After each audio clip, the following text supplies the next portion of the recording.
So, welcome to today. Today we are looking at the empathic holder, so the inner emotional vessel. Now, this archetype is present in a lot of women because we are naturally compassionate and intuitive. We are nurturers, and that can sometimes be to our detriment. Now, it's great to be compassionate and care about others, but there's a balance that we need to be aware of. So, how much of everyone else's emotional energy are you absorbing? Now, this archetype absorbs energy deeply, often before your own needs. And you may not even be aware of it, but you are feeling the exhaustion of carrying everyone else's energy. Now, our energetic bodies are like sponges, absorbing energy around us all day, connecting us in and tapping us into everyone else's energy fields and what's going on around us. So, this energetic body is affected by our environment, our lifestyle, our diet, and the people we interact with. So, if you are often around negative people, you will feel it and you will feel exhausted for what seems like no reason. Think about how you feel after you've been hanging around with beautiful women that support and lift you up, as opposed to maybe that work colleague who is always bitching and moaning about someone or something. Or maybe it's the family member at a family gathering or whoever it is. I'm sure you can think of someone that fits into your journey that are just exhausting to be around. That's the emotional exhaustion, but we also feel it on a physical level because everything is connected. Now, this archetype also has trouble saying no. So if they feel bad, if you are connecting with this empathic holder archetype, you will feel bad if you say no to someone. You feel like you are letting people down, but what you are actually doing is letting yourself down. But that seems normal. That's just a normal reality for you. Now, I've been here too, trying to do all the things for everyone, trying to save everyone, going to all the places I was invited, even if I really didn't want to go. But what would people think if I didn't go was my concern. I was happy to let myself down and go to these events that I didn't want to go to, but I wasn't happy to let down people that I didn't even really care about. So, how is that normal behavior? But for the empathic holder, that is normal behavior when we're out of balance. Now, there's a family gathering coming up, and it's something that I normally would have felt obliged to go to because it's family and that's what you do, right? You gather every couple of years and you all meet up. Well, this is the second one that I've decided I'm not going to because I know it will be emotionally exhausting and physically taxing on my body. And I am more important, my health and how I feel is more important than what those people think about me. So I now choose myself. It hasn't been easy to choose myself, but I can now do it more often with less guilt and shame. And as I say it out loud, it sounds ridiculous that we even have to think that way. But it seems like something that is conditioned within us, whether it's from family beliefs, culture, or society. Women are nurturers and we are there. It seems like we are there to hold everyone, hold space for everyone, hold everyone together, be responsible for everything. And I just wonder where that came from. So it's just something to reflect upon if you see yourself in this archetype. What has made you believe that you need to hold everyone and everything together above your own needs? Okay, so sensitivity to environments is another sign that you are an empathic holder. So feeling overwhelmed or anxious, not quite right when you're in a group or a crowd, this is picking up on other people's energies, and that's okay. It's okay to be aware of what other people's energies are telling you, but we don't want to absorb it and take it home. We don't want to go into the supermarket and take home everyone else's trauma and stress and emotions as we're drifting through the supermarket. Now, this archetype energy comes from trauma history. This life, past lives, or even ancestral traumas carried through. So we need to consider who we are and where this giving to everyone and not giving to yourself has come from. What trauma have you carried through your life that says that you are not as important as caring for everyone else? Now, caregiving roles is another thing where we can give too much of our own energy away. So supporting our loved ones and caring for them in whatever form is great, but we can't forget about ourselves. Again, it's that being conscious and aware of what we are doing and how we are being within our bodies, mind, and soul that helps us shift from fatigue into vitality. This also flows into feeling responsible for others. So, caregiving, feeling responsible for others, which as mothers, partners, and daughters, etc., we do. We care deeply about those we love, and we feel the need to support them in any way that we can, even if that means we sacrifice ourselves. But we can care deeply for our loved ones and let them be responsible for themselves, to make their own mistakes and to walk their own journeys. And then we give them support when they need it. So we're not taking on, and it's difficult, I know, with your loved ones, we're not taking on their pain, their hurt, their misery. We're not stopping them from making their own mistakes because that's how they learn and grow. But as an empathic holder, we don't want our loved ones to have to suffer in any form. So we try to stop that. So we sacrifice ourselves to take on all their emotion and pain so that they don't have to deal with it.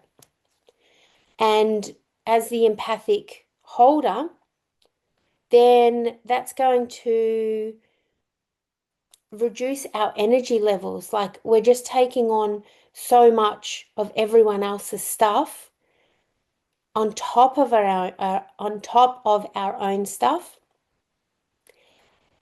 And this is where our energy and vitality starts to fade because we're just so busy giving, giving, giving, not giving back to ourselves. And frequent overwhelm is your body's way of speaking to you. It's telling you that it needs support and that it's all too much. So if you're always feeling overwhelmed with everything that's going on, you can't sleep at night because there's so much going through your mind, then this is the empathic holder archetype in your body saying something has to give. This is true, especially when the overwhelm comes in quickly. So, for example, you've just walked into a room and within minutes you feel overwhelmed by another person or the clutter or the job that you have to do, whatever it is. The overwhelm is exaggerated. It's something that you maybe normally could have handled, but at this moment, it's just too overwhelming for you. So when that overwhelm comes in suddenly and for something that you can normally handle, then you know that the empathic holder archetype is asking you to slow down and listen to your body. Now, the empathic holder often live in the upper energy centers. sensing, feeling, processing. So it's in that crown chakra and that heart chakra, and the energy is just going around and around in that top area of the body. So grounding brings the energy back into the body evenly and balanced so that you feel steady rather than scattered. So if all your energy is up in your head, then you might find yourself tripping or just feeling like you're not quite grounded. And so grounding will bring you back into that steady state. So a simple daily ritual might include slow belly breathing to settle that nervous system, barefoot time outside or touching something natural, like, planting a plant or touching the tree or sitting on a rock near the river, like really acknowledging that connection into Mother Earth, taking that time to stop thinking and worrying about everyone else and just really connecting in. And if you can't get outside, you can imagine roots coming out from the bottom of your soles through your feet chakra centers, moving down through the earth and into your earth chakra. You can make it like a beautiful visualization and feel those roots as they move down through the cool rocks, cleansing waters, healing crystals, or whatever you need at that moment in time. Now you can find some great grounding meditations and visualizations on YouTube or Spotify if you want that extra support. Now, a warm drink or a nourishing meal, especially root vegetables because they're really grounding, eaten mindfully, can also ground your energy. A beautiful drink of cacao, for example, and almond milk can really ground your energy if you're doing it mindfully. So you're sitting on a rock, drinking your warm cacao and grounding your energy back down. Bathing in a body of water or even a shower is a beautiful cleansing ritual, especially when you can add in some magnesium flakes and essential oils or even some herbs and make this a beautiful ritual in the evening, clearing and cleansing all the energy that you've gathered from everyone else during the day and all of the stress, clearing that out with the water and bringing back some love and nurturing for yourself through the magnesium flakes, essential oils, and the herbs. Or maybe for you, grounding is a short body check-in every morning asking, what do I need today? What does my body, mind, and soul need from me today? And I know sometimes you may have to go to work, and so you may think that there's no consideration for your time or space there because you have to go to work, but that your body might just say, I need you to drink more water. I need you to make sure that you're having morning tea to help me keep sustained throughout the day. Now, grounding rituals signal safety to the nervous system and they reduce that emotional overwhelm and they help prevent energy depletion before it even starts. And this is what the energy archetypes speak to us for. It's about where is your energy out of balance? Where are you leaking that physical and emotional energy? And how can we bring it back to you? Because remember, we often can't change what's going on around us, but we can change how our body, mind, and soul respond. So we can't change, the arguing family or the bitchy woman at work. We can't change that. But if we're in a beautiful space, we can support how our body, mind, and soul respond to that situation. So if we're grounded before we get to work, then we will have more emotional capacity to be able to block the energy of the negative woman. Now, this archetype naturally listens deeply, holds space, and absorbs subtle emotional cues. So without boundaries, this can lead to fatigue, irritability, or feeling emotionally saturated. So, supportive strategies include taking breaks from heavy conversations or environments. So, if it's too much, walk away. Leave if you can, but if you can't, go to the toilet or excuse yourself to go and get a drink and do some breathing or grounding before you return. So, this is going to allow you to continue in this environment without energetically burning out. Being mindful of news, social media, or emotionally charged spaces. If you don't need to watch the news, don't. I used to read the newspaper from front to back and watch the news every night. And honestly, it's just all misery and heart-wrenching media stories that I mostly don't need to know. I know there's misery and pain and suffering in the world, but there's nothing I can do about it. And so absorbing the words and the visuals of it through the news streams was making me feel anxious and fatigued. I couldn't sleep because I was going over the story, the traumatic story from a war-torn country or something. I would just go over it for days. And so for me, watching the news was too overwhelming. And now I just trust that if there is any important news, someone will tell me. Now, choosing when you engage rather than feeling obligated. So, remembering that you are important and being in situations that drain your energy are not for you.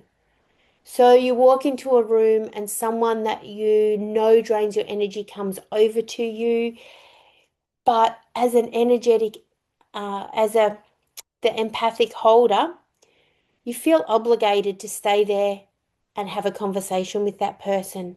But I'm telling you that you don't need to. You need to think of yourself first, and you know that this conversation is going to drain your energy. And so rather than just staying there, excuse yourself and walk away. And this journey of balancing and working with the empathic holder archetype means that yes, you can lose connections to people in your life, family and friends. But remember, you are on your journey and they are on theirs. And so you will find yourself drifting away from people as you start to remember that you are important.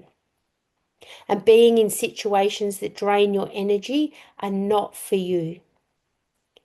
So ask yourself, is this mine to carry? Is this my space to be? And this reflective questioning makes us aware of what we're holding on to that doesn't belong to us, or what we're holding on to that we don't need to hold on to any longer because it's affecting our energy levels. This could be stuff that you are going over and over in your mind, like a conversation or something that you read in the newspaper or a situation that you felt uncomfortable with. Or perhaps it's old beliefs or ways of being that aren't yours or that you no longer want to hold on to. You want to make that change, but you have this old belief system that you need to shift first before you can move on. If you resonate with this archetype, then I recommend that you do some reflective questioning on these areas and see what comes up for you. What are you ready to let go of? Where are you ready to make changes for yourself? Healthy boundaries are not selfish. And as an empathic holder, you probably more than likely don't have very strong boundaries. And that's not your fault. That is just your generous, compassionate, giving nature. But boundaries protect your capacity to care sustainably and keep your energy levels balanced. Now, empathic holders often push past their own needs because they're attuned to everyone else's.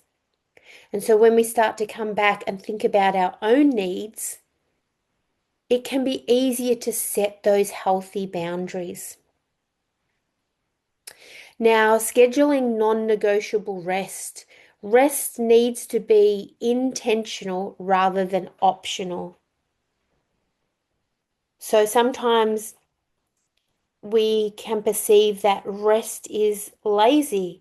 Why are you taking 3 hours in the afternoon to do nothing when you should be doing this or this or this or this or all the stuff? Someone else needs you. So a Sunday afternoon, I'm going to have some rest that day. Someone rings you up. Can you please help me on Sunday afternoon? I really need your help. You're an empathic holder. You're going to say yes.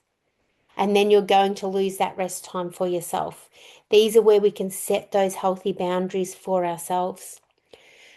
So scheduling non-negotiable rest might look like blocking recovery time in your calendar, blocking out an hour or a day a week where you just taking the time to ground and do the things that you need for yourself.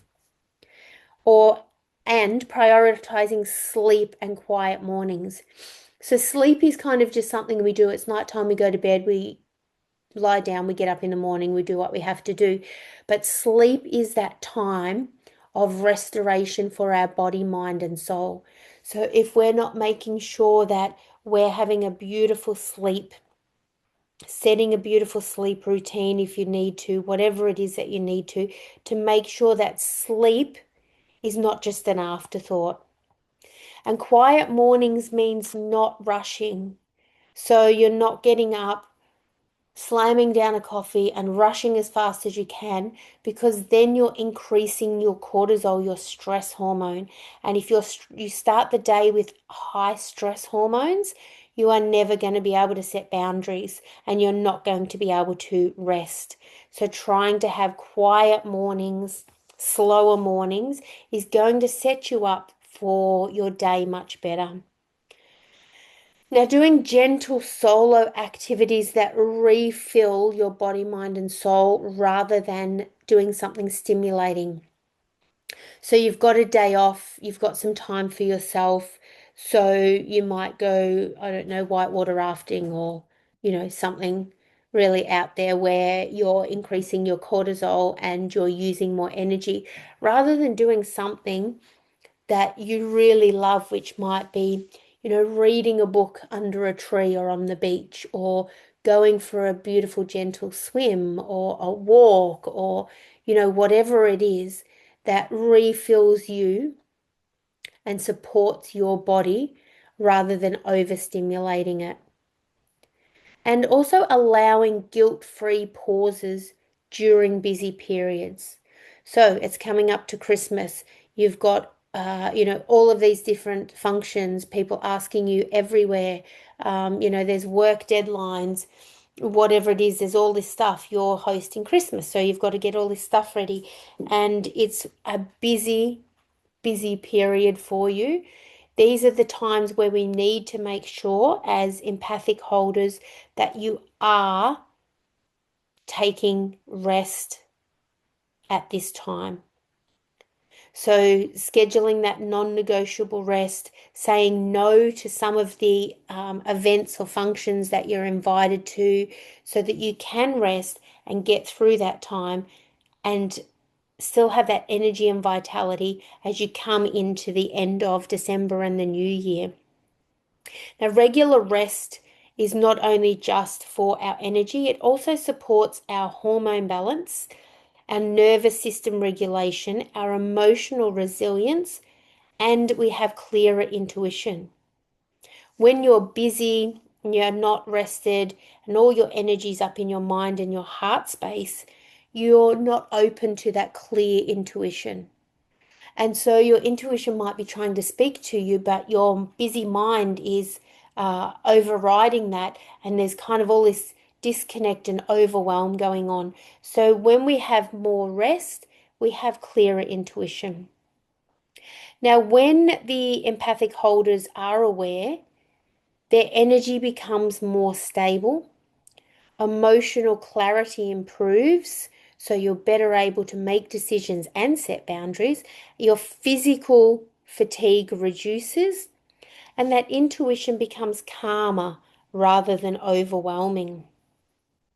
Now, it's less about shielding yourself. So you may hear where people put protective bubbles of energy around themselves when they go out. For me, I would rather have stronger energy and be open and sharing that energy rather than trying to block any energy from coming in. So when you are more rested and clear and you have boundaries set, you're less likely to absorb the energy of other people anyway. And so that is your protection. It's more about learning how to stay rooted and grounded while still being open. Because if you are an empathic holder, then you want to keep that beautiful aspect of who you are, but without sacrificing yourself and your energy. So, this archetype teaches that emotional sensitivity is not weakness, but it does require boundaries and replenishment. So energy returns when you honor what is yours to carry and gently release what is not. So with grounding, emotional clarity, and intentional restoration, empathy becomes a strength rather than a source of exhaustion.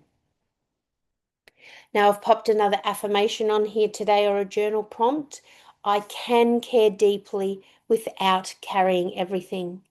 So that is something that you can maybe pop up around the house or just journal and reflect upon, saying it to yourself when you're starting to feel you're getting too over involved or over attached or absorbing too many people's emotions. I can care deeply without carrying everything. Now, tomorrow we are having a look at the Wintered Woman archetype.